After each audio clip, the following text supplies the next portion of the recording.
Okay? It's huge. We get a 24% higher authorization rate on our memberships than our competitors do. Why? Because they can't figure out it's recurring. They don't know how to classify it. They send it up and say, it's YMCA, you must be buying a t-shirt. No, it's YMCA membership. It's their monthly membership. They don't have a clue. The old technology that you saw, the terminals, we can put terminals out there, but I'll show you what we put out. We put a terminal. But this is what we always move our customers to. We move our customers to integrated, a digital res product. Rent manager, we do tons of rent. Okay? People love to put their rent on a credit card or a debit card because a lot of them are road warriors. I work for Accenture, I work for EDS, I work for whatever. I'm not home on the first of the month to put the check in the box. That's why I have an apartment. Okay? That's a huge selling feature. 85% less moving rate if they allow them to put it on a credit card. We do that. So all this integrated systems we build into. Why do we have all the YMCAs? Because we went and integrated with Y accounting, a custom accounting package. Okay? Our software is so flexible we can integrate with anything. This is just a PC package.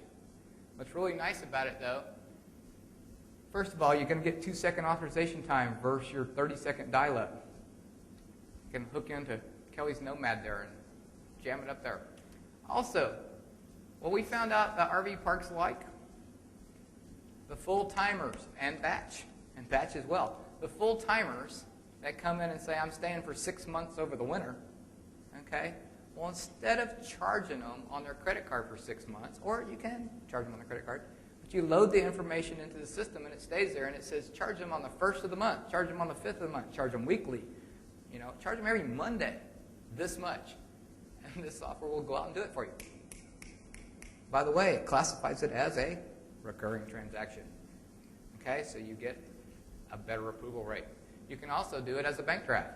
So you have those customers that come in, they're going to stay for 6 months. They write you a check, put the check information in the system so you don't have to come up anymore. We'll use your check to take it out of your account every month for the 6 months you're here, or the 3 months you're here, or so forth. Okay, that turns your transaction from costing you $1.60 like 20 cents. Take it out of their bank account. By the way, the configurable data fields. This is kind of an important thing. We've seen sites that are using this, parks that are using this, and they put in there the user data fields. These are huge. They're 64 bytes each. You can put all kinds of stuff in there. What we see our parks put in there is their site number or something of that sort. That goes back to our reporting system. Somebody calls and says, you know, you charged me twice, you overcharged me, you charged me for the electricity I wasn't supposed to, some of that stuff. You can search on that on your user data field by, well, when were you here? I was here to here, and just put in site number 31. Transactions up there. Yeah, you know what? We did charge you for electricity, and you were in one of the slots that was fully contained. You shouldn't have been charged. Sorry about that. You can refund it right there, too. So these are things, and these are all configurable. You can make them, put them in there. So you can turn it on in the configuration. So your $5 an hour clerk can't get that transaction to go through until they put the site number in there. And it keeps beeping at them and says, put the site number in. So the park owner benefits. This is where we start having some fun. That's the kind of terminal we put out. If you want a terminal, we'll put that out. If you look at it, each one of those backs have a different thing to do. It can be dial-up. It can sit there and be the old technology. It can be Ethernet, 2-second transactions, just plug in. It can be wireless. It has a battery in it. You can walk out to the queue of people at 5 o'clock and go, oh, Mr. Smith, you're in 24. Miss Jones, you're in 17. Walk right down. They don't even have to get out of the cab of the truck. They don't have to get out of the cab of the motorhome. Swipe it. Give them the receipt. We'll come down. Here's your map. We'll come down and check on you a little bit. Or follow the golf cart. Or the big guys like Pirates Landing that I was in there. Like, I mean, they were checking. It must have been 100 people the day I was in there. Like 1,700 sites or something. They had like 100 people lined up. And I was going, this is a joke. There's people in their waiting room like an emergency room. And so all they need is the guys in the golf carts. Do 2 or 3 of these, they'd have them all to their sites. Dynamic currency conversion. Never hear of this in our industry. That's because there's tons of money in it. I'm going to make Y'all going to see that my presentation, I don't have the video, but I'm going to watch Mike's eyes pop out in just a minute. Dynamic currency conversion. Today, and actually y'all are all going to see this, because you've all going to use your credit card down here, and you're going to go home, and you're going to get your credit card statement, and it's going to say 200 Barbados dollars. And it's going to be, if you're U.S., it's going to be changing to 103 U.S. dollars. And then at the bottom, it's going to have service fee for foreign transaction. Some more money. Okay? Let me tell you, there's lots of money in that transaction. If you got your statement and it said Barbados, $103 or 100 U.S. dollars, you'd go, that's about right. Never think twice. You didn't think anything about the 103. Wonder what the conversion was at that time. Wouldn't think a thing about it. Okay. The way this works is, in the credit card world, if you're going to do a foreign transaction, the issuing bank on the other side gets tacked money on. They do a conversion. They generally add 3%, sometimes more. Okay?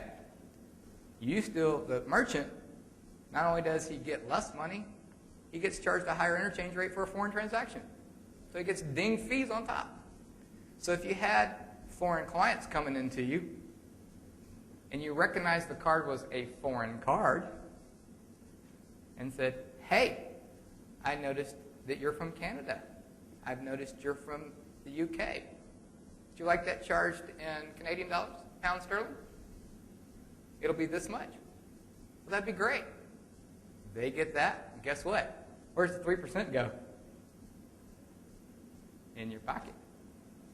What happens is you pay us a percent to do the conversion on the fly, and we'll do it over the network. Okay? The issuing bank gets a transaction that says Canadian dollars, and they go, this must be one of ours. It's Barbados dollars, must be one of ours. They don't get to add a conversion fee on the cardholder statement, makes them happier. They don't get to add 3 to 5% onto the transaction, doesn't make them very happy. Okay? So now that money is in our hands. Let's play with it. We'll give some money to our arbitrage player that actually is moving the money for us.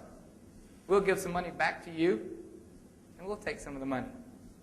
So that transaction became free now. Okay? Mike said something in his, this is just found money, by the way. Mike said something about it in his presentation. You said 8% of the transactions are international, correct? And you had a comment about $300 million? $240,000 dropped right back in their pocket. And that's only if you did 1%. You get to set the rate, by the way. If you want to charge 5%, we'll charge 5%. People never know. They don't know what the conversion is at the time. Okay? So if you charged 1%, your dealer just dropped $240,000 into his pocket. It's found money. Okay, so now your processor has just gone from a guy that charges you money to a guy that gives you money. How much international is out there? Well, I guarantee you the RV parks and the stuff that are around the Canadian border, it's a ton. Okay? If you're in the, and you'll be surprised, by the way, from your like U.S.-based people that have a foreign card. I'm not kidding. The Asian market, I know there's probably not much Asian campers. I saw the demographics from Linda's, but we see humongous in the California, Florida region, tons of foreign cards, and they're U.S. patrons. So